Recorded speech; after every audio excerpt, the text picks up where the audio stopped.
दोस्तों, welcome to deductive classes. और आज का जो टॉपिक है वो है बंगाल फेमाइन या बंगाल आपदा कह सकते हैं। और जिस वर्ष द्वितीय विश्व युद्ध अपने चरम पर था तब बंगाल में भारी अकाल पड़ा था जिसमें लाखों लोग मारे गए थे। यह मानवीय इतिहास की सबसे बड़ी त्रासदियों में से एक था।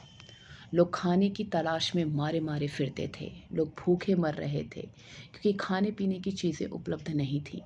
लोग कोलकाता, ढाका जैसे बड़े शहरों में खाने और आश्रय की तलाश में पहुंचने लगे थे, लेकिन वहां न रहने की जगह थी, न ही खाना लोगों को मिला।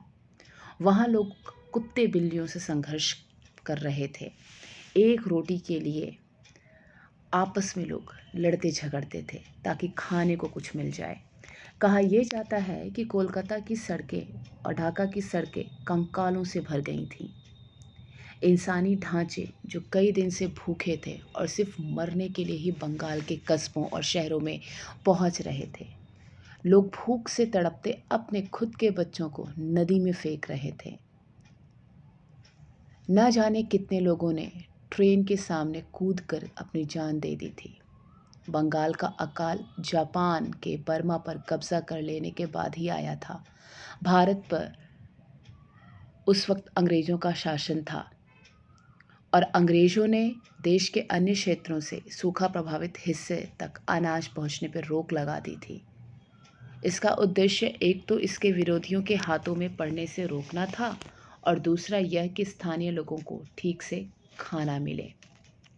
यह एक प्राकृतिक आपदा नहीं थी, यह एक मानव निर्मित आपदा थी। वहाँ पे लोगों का हाल कुछ इस ढंग से था कि लोग गलियों में कंकाल बनकर घूमते दिखाई दे रहे थे। कई लोग भीख मांगने पे मजबूर हो चुके थे तो कुछ लोग अपनी मौत का इंतज़ार कर रहे थे। किसी एक कोने में लोग पड़े रहते थे, उनमें सांस लेने की भी शक्ति नहीं बची थी। जंग की वजह से कीमतें आसमान छू रही थी।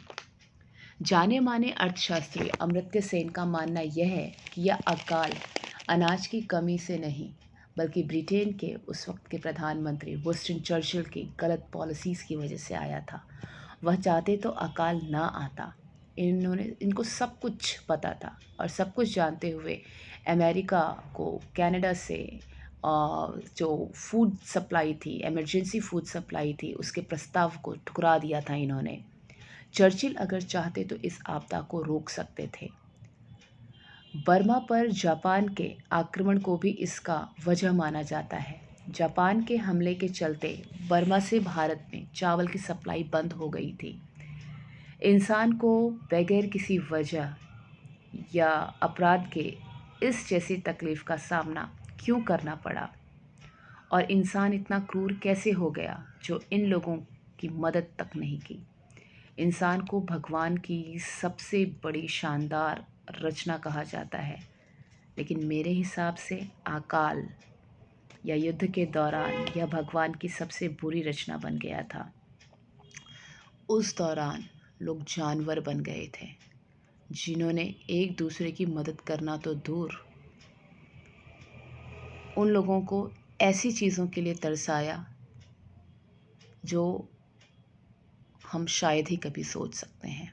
लोग खाने को तरस तरस करके गलियों में भूखे नंगे पड़े रहते थे और लाखों की संख्या में लोग इस बंगाल आपदा का शिकार हुए। धन्यवाद।